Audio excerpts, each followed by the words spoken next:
നമസ്കാരം. മലയാളി വാർത്ത ഇൻസൈഡിലേക്ക് സ്വാഗതം. പിണറായി വിജയനെ തോൽപ്പിച്ചത് ഞങ്ങളാണ്. അന്ന് തെരുവിലിട്ട് ഞങ്ങളെ തല്ലിച്ചതച്ചില്ലേ, ഓർക്കുന്നില്ലേ?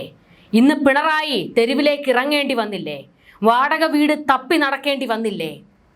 ഇതൊക്കെ കാലത്തിൻ്റെ കാവ്യനീതിയാണ്. ഏകാധിപത്യവും കൊണ്ട് ഒരു കൂട്ടം തൊഴിലാളികളെ അടിച്ചമർത്താൻ നിന്നപ്പോൾ നിങ്ങൾ ഓർത്തില്ല. മൈക്ക് കിട്ടുമ്പോൾ തെരുവോരത്തിറങ്ങി നിങ്ങൾ തൊഴിലാളി വർഗ പാർട്ടിയാണെന്ന് സദാ കുരച്ചുകൊണ്ടിരിക്കുന്നവരാണെന്ന്. എന്നാൽ അതേ തൊഴിലാളി വർഗം നീതിക്ക് വേണ്ടി, ന്യായത്തിന് വേണ്ടി സമരവുമായി തെരുവിലേക്ക് ഇറങ്ങിയപ്പോൾ ഈ തൊഴിലാളി വർഗ പാർട്ടി, ആ പാർട്ടിയുടെ ഭരണം നടത്തുന്ന സർക്കാർ എന്താണ് കാണിച്ചത്? അടിച്ച് ചോര തുപ്പിച്ചില്ലേ? നടു റോഡിലൂടെ വലിച്ചിഴച്ചില്ലേ? ഒന്നും മറക്കില്ല. ഈ തോൽവി നിങ്ങൾ ഇരന്ന് മേടിച്ചതാണ്. പിണറായി വിജയന് നേരെ ശാപവാക്കുകൾ ചൊരിയുകയാണ് ആശാ വർക്കർമാർ. ഈ സർക്കാർ ആശാ വർക്കർമാരുടെ സമരം നേരിട്ടതിനെ കേരളം ഒന്നടങ്കം വിമർശിച്ചതാണ്. ന്യായമായ ആവശ്യത്തിനു വേണ്ടി സമരം നടത്തിയ ഒരു കൂട്ടം സ്ത്രീകളെ അടിച്ചമർത്തുകയായിരുന്നു ഈ സർക്കാർ ചെയ്തത്. ഇവരുടെ പ്രകടന പത്രികയിലെ വാഗ്ദാനമായിരുന്നു ആശാ വർക്കർമാരുടെ ഓണറേറിയം വർദ്ധിപ്പിക്കും എന്നുള്ളത്.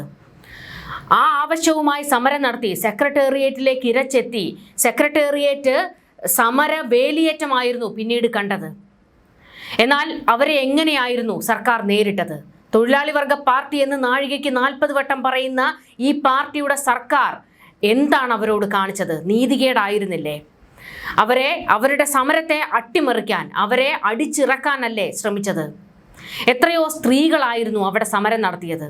എന്നാൽ പിന്നീട് സമരം കൈവിട്ടു പോയപ്പോൾ, ഇത് പണിയാകും എന്ന് കണ്ടപ്പോൾ, നിയമസഭാ തെരഞ്ഞെടുപ്പും തദ്ദേശ തെരഞ്ഞെടുപ്പും ഒക്കെ അടുത്തു വന്ന ആ ഒരു ഘട്ടത്തിൽ പിന്നീട് 1000 രൂപ കൂട്ടി ഓണറേറിയം വർദ്ധിപ്പിക്കുകയായിരുന്നു. എന്നാൽ ന്യായമായ ഞങ്ങളുടെ ആവശ്യം നേടിയെടുക്കാതെ ഞങ്ങൾ മടങ്ങിപ്പോകില്ല എന്ന് ആശാ വർക്കർമാർ കട്ടായം പറഞ്ഞു നിൽക്കുകയായിരുന്നു. ആശാ വർക്കർമാർ ഈ സർക്കാരിൻ്റെ തോൽവിക്ക് വലിയ ഒരു കാരണമായിട്ടുണ്ട്. അതായത് ഇടതുപക്ഷം വീണ്ടും തോറ്റതിന് ഒരു കാരണമായി നമുക്ക് എടുത്തു പറയാൻ കഴിയുന്നത് ആശാ വർക്കർമാരുടെ സമരമായിരുന്നു. ആ സ്ത്രീകളെ തെരുവിലിട്ട് പിണറായി പോലീസ് അടിച്ചൊതുക്കുന്നത് കേരളം മുഴുവൻ കണ്ടു. അവരുടെ പിടിച്ചു വലിക്കുകയും അവരുടെ വസ്ത്രങ്ങൾ കീറുകയും ഒക്കെ ചെയ്യുന്ന കാഴ്ചയും കേരളം കണ്ടു. ഇതെല്ലാം പിണറായി സർക്കാരിന് എതിരായി മാറി. അതെല്ലാം തെരഞ്ഞെടുപ്പിൽ പിണറായിക്ക് നെഞ്ചത്ത് കുത്തുന്നതായി പോയി. മാത്രമല്ല, ആശാ വർക്കർമാർ അങ്ങനെ വെറുതെ ഇരിക്കാൻ തയ്യാറായില്ല. അവർ വീടാന്തരം കയറി ഇറങ്ങി ഇടതുപക്ഷത്തിനെതിരെ വോട്ട് ചെയ്യണമെന്ന് ആഹ്വാനം മുഴക്കി.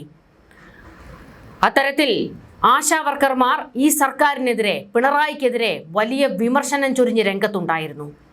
തെരഞ്ഞെടുപ്പിൽ തോറ്റമ്പിയപ്പോൾ പിണറായി സർക്കാർ ആശാ വർക്കർമാരെയും ഓർത്തിട്ടുണ്ടാകും. CPM-ന്റെ പ്രകടന പത്രികയിൽ അവർ പറഞ്ഞ കാര്യമായിരുന്നു ഓണറേറിയം വർദ്ധിപ്പിക്കും എന്നുള്ളത്. കേരളത്തിലാണ് ഏറ്റവും കൂടുതൽ ഓണറേറിയം കൊടുക്കുന്നത് എന്നൊക്കെ ഈ സർക്കാർ വാദിച്ചിരുന്നു. മറ്റ് സംസ്ഥാനങ്ങളിലേക്ക് നോക്കിക്കേ, അവിടെ അവർക്ക് തുച്ഛമായ വേതനമാണ് കിട്ടുന്നത് എന്നൊക്കെ പല ആവർത്തി CPM-ന്റെ നേതാക്കളൊക്കെ ഇറങ്ങി വന്ന് ക്യാപ്സൂൾ ഇറക്കുന്നത് നമ്മൾ കണ്ടു. അതിനെ ഇവിടുത്തെ ആശാ വർക്കർമാർ എങ്ങനെയായിരുന്നു നേരിട്ടത്? മറ്റ് സംസ്ഥാനങ്ങളിലെ ആശാ വർക്കർമാർക്ക് കൂടിയ വേതനം കിട്ടണമെങ്കിൽ അവർ സമരവുമായി രംഗത്തേക്ക് ഇറങ്ങണം. ഞങ്ങളുടെ ആവശ്യത്തിനാണ് ഇറങ്ങിയത്, നിങ്ങൾ അതിനെ താരതമ്യം ചെയ്യാനൊന്നും നിൽക്കണ്ട എന്ന് ആശാ വർക്കർമാർ തുറന്നടിച്ചു. ആശാ വർക്കർമാരും സർക്കാരും തമ്മിൽ ഇവിടെ യുദ്ധമായിരുന്നു നടന്നത്. ഈ വിഷയം അടപടലം തേച്ചൊട്ടിച്ചത് വീണ ജോർജ് ആയിരുന്നു. അതായത് ആശാ വർക്കർമാരെ അപമാനിക്കുന്ന തരത്തിലേക്ക് വരെ വീണ ജോർജിൻ്റെ ചില പരാമർശങ്ങൾ പോയിരുന്നു. ഇതെല്ലാം തിരിച്ചടി ഉണ്ടാക്കുമെന്ന് CPM-ലെ മുതിർന്ന നേതാക്കൾ അന്നേ പറഞ്ഞതാണ്. പക്ഷേ അതൊന്നും കേൾക്കാതെ അഹങ്കാരവും ധാർഷ്ട്യവും കൊണ്ട് കൈകഴുകി. കഴിഞ്ഞ ദിവസം CPI-യുടെ സംസ്ഥാന സെക്രട്ടറി ബിനോയ് വിശ്വം ഒരു കാര്യം പറഞ്ഞിരുന്നു. അതായത് ആശാ വർക്കർമാരുടെ സമരം നേരിട്ടതിൽ സർക്കാരിനും CPM-നും പിഴവ് സംഭവിച്ചു.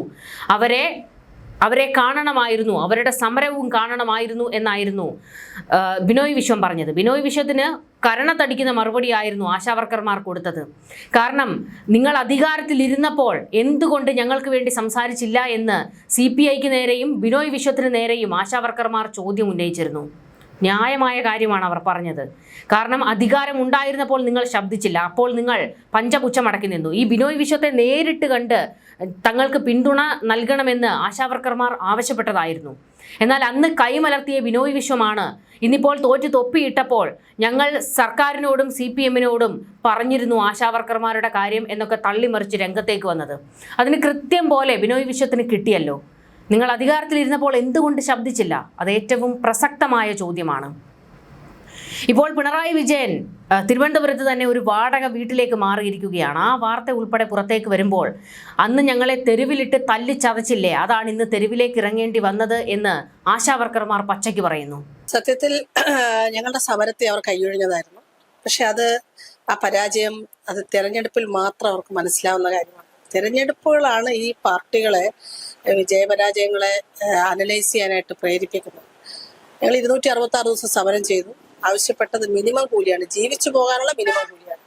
അപ്പൊ ആ മിനിമം കൂലി എന്ന് പറയുന്നത് CPI അടക്കമുള്ള LDF അവരുടെ പ്രകടന പത്രികയിൽ രേഖപ്പെടുത്തി ഒരു ദിവസം 700 രൂപ നൽകുമെന്ന് പറഞ്ഞ് 2021 അവർ അച്ചടിച്ച് വിതരണം ചെയ്തതാണ്. 4 വർഷം നൽകാതിരുന്നു. 5ാമത്തെ വർഷമാണ് ഞങ്ങൾ സമരവുമായി വരുന്നത്. അപ്പോഴും ആ സമരത്തെ പരിഗണിക്കാനോ അതിന്റെ ന്യായയുക്തത പരിശോധിക്കാനോ തയ്യാറായിട്ടില്ല. ഞങ്ങൾ 5 ചർച്ച നടത്തി NHM അധികാരികളുമായിട്ടും ആരോഗ്യമന്ത്രിയുമായിട്ടും. പക്ഷെ ഒരിടത്തും ഒരു സമവായം ഉണ്ടാകാതിരുന്നു. ഏറ്റവും ഒടുവിൽ ആരോഗ്യമന്ത്രി വിളിച്ച ചർച്ചയിൽ ട്രേഡ് യൂണിയൻ നേതാക്കളെ വിളിച്ചു. അതിനകത്ത് CPIയുടെ ട്രേഡ് യൂണിയൻ അടക്കം അതിനകത്ത് പങ്കെടുത്തിരുന്നു. CITUവും AITUCയും INTUCയും അടക്കമുള്ള മുഴുവൻ ട്രേഡ് യൂണിയനുകളും ആവശ്യപ്പെട്ടത് ഒരു കമ്മിറ്റിയെ കോൺസ്റ്റിറ്റ്യൂട്ട് ചെയ്ത് ആ കമ്മിറ്റി പഠിക്കട്ടെ എന്നായിരുന്നു. ഞങ്ങളത് ആവശ്യപ്പെട്ടത് 100 രൂപയാണ്. ഒരു 100 രൂപ നൽകിക്കൊണ്ട് ഈ പ്രശ്നം അടിയന്തരമായി പരിഹരിക്കാനും തുടർന്ന് ഘട്ടം ഘട്ടമായി വർദ്ധിപ്പിക്കാനാണ് ആവശ്യപ്പെട്ടത്. പക്ഷെ അന്ന് പരസ്യമായി എതിർക്കുകയും ഞങ്ങളുടെ ആ ഡിമാൻഡിനെ എതിർക്കുകയും കമ്മിറ്റിയുടെ റിപ്പോർട്ട് എന്ന് പറയുന്നത് അങ്ങേയറ്റം അതിനകത്ത് യാതൊന്നും ഇല്ലാന്ന് തന്നെ പറയാം. അതിനകത്ത് ഈ തൊഴിലാളികളുടെ വേതനം വർദ്ധിപ്പിക്കുവാനുള്ള ഒരു നടപടിയോ ഒരു ശുപാർശയും അതിനകത്തില്ലായിരുന്നു. അങ്ങനെ റിപ്പോർട്ട് പുറത്തു വന്നു. ഏറ്റവും ഒടുവിൽ ആശമാരുടെ സമരം കാരണമാണ് സർക്കാരിന് ഏറ്റവും അവസാനം 1000 രൂപ വർദ്ധിപ്പിച്ച് അവിടുന്ന് രക്ഷപ്പെടാൻ ശ്രമിച്ചത്. പിന്നീട് വീണ്ടും 1000 രൂപ വീതം പഞ്ചായത്ത് തെരഞ്ഞെടുപ്പ് നടക്കുമ്പോൾ വീണ്ടും 1000 രൂപ വർദ്ധിപ്പിക്കാൻ നിർബന്ധിതമായി. കാരണം അവർ തിരിച്ചറിയാണ് അത് അവരുടെ വിജയത്തെ ബാധിക്കും എന്ന് തിരിച്ചറിഞ്ഞുകൊണ്ടാണ് അത് ചെയ്തത്. എന്ത് തന്നെയായാലും ഇപ്പോൾ ഈ നിയമസഭാ തെരഞ്ഞെടുപ്പിൽ ഉണ്ടായിരിക്കുന്ന ഈ വലിയ പതനം അതൊരു വലിയ തിരിച്ചടിയാണ് ഉണ്ടായിരിക്കുന്നത്. കാരണം ജനങ്ങൾ കാണുകയാണ് പണിയെടുക്കുന്നവരുടെയും തൊഴിലാളികളുടെയും കൂടെ അല്ല ഈ ഗവൺമെന്റ് എന്ന തിരിച്ചറിവാണ് ഇത്രയും ഒരു കനത്ത പരാജയമുണ്ടായത്.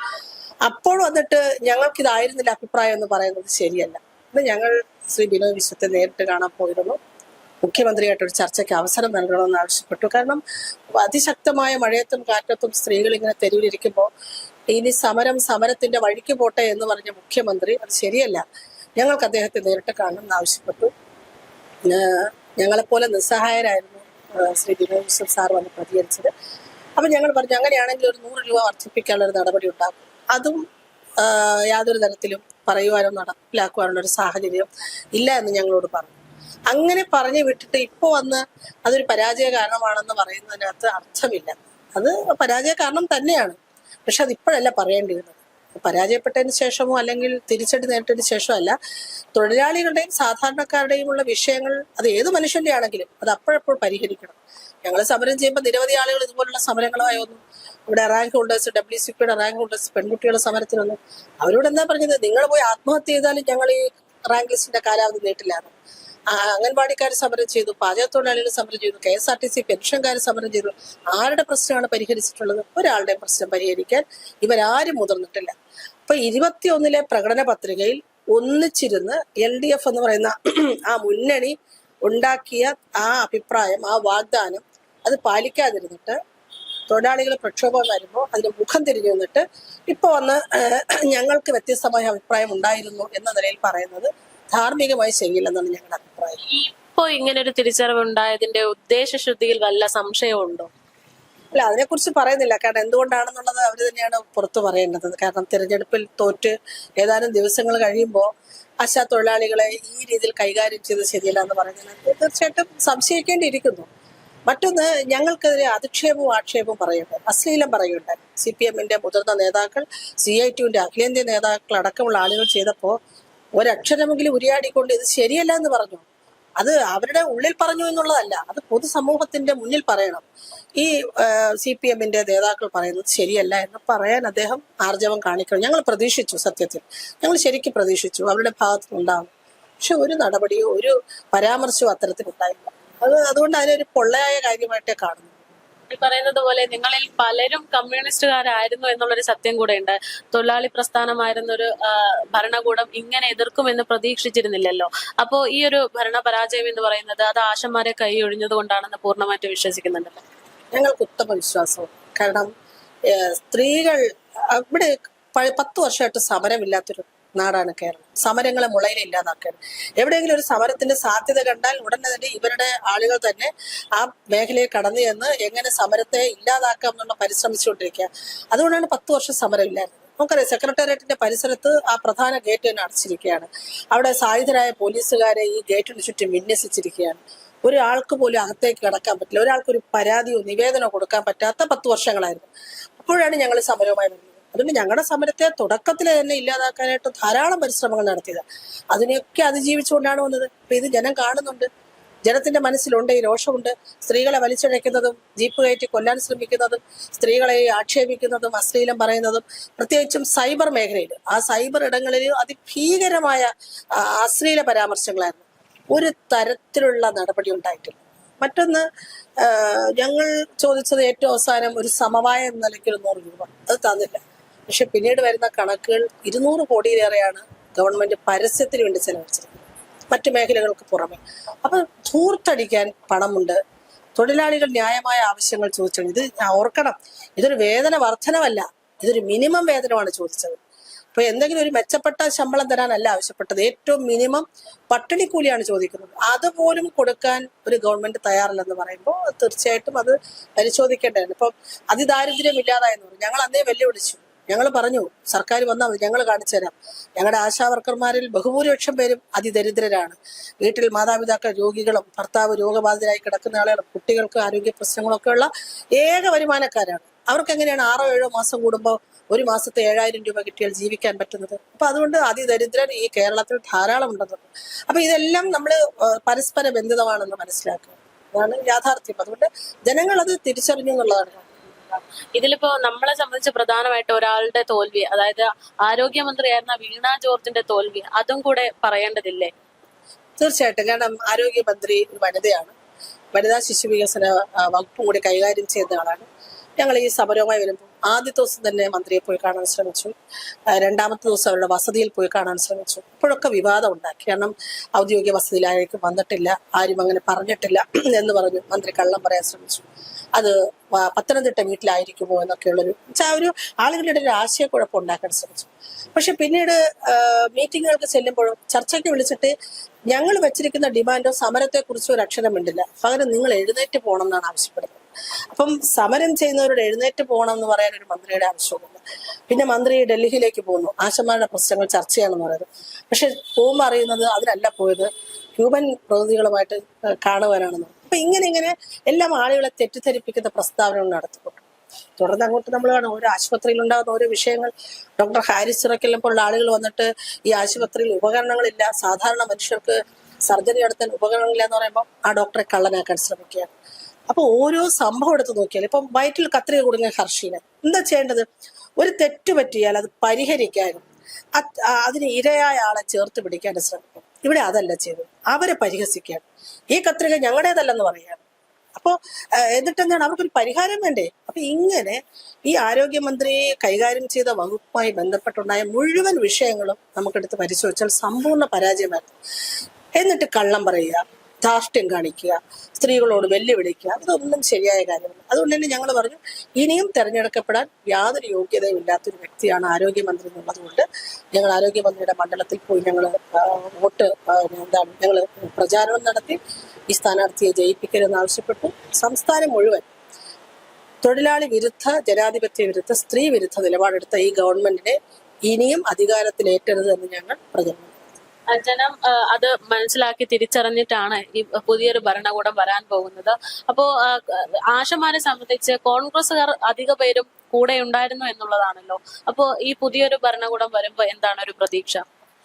ഞങ്ങളുടെ സമരമുഖത്തിരിക്കുമ്പോൾ ഭരിക്കുന്ന പാർട്ടി ഒഴിച്ചുള്ള മുഴുവൻ രാഷ്ട്രീയ പാർട്ടികളും സാംസ്കാരിക സംഘടനകളും എല്ലാവരും ആ സമരപ്പന്തൽ വരികയും കലവറയില്ലാത്ത പിന്തുണ നൽകുകയും ചെയ്തു. അതാണ് തന്നെയാണ് ഞങ്ങളുടെ സമരത്തെ ഞങ്ങൾക്ക് മുന്നോട്ട് കൊണ്ടുപോകാൻ കഴിയുന്നത്.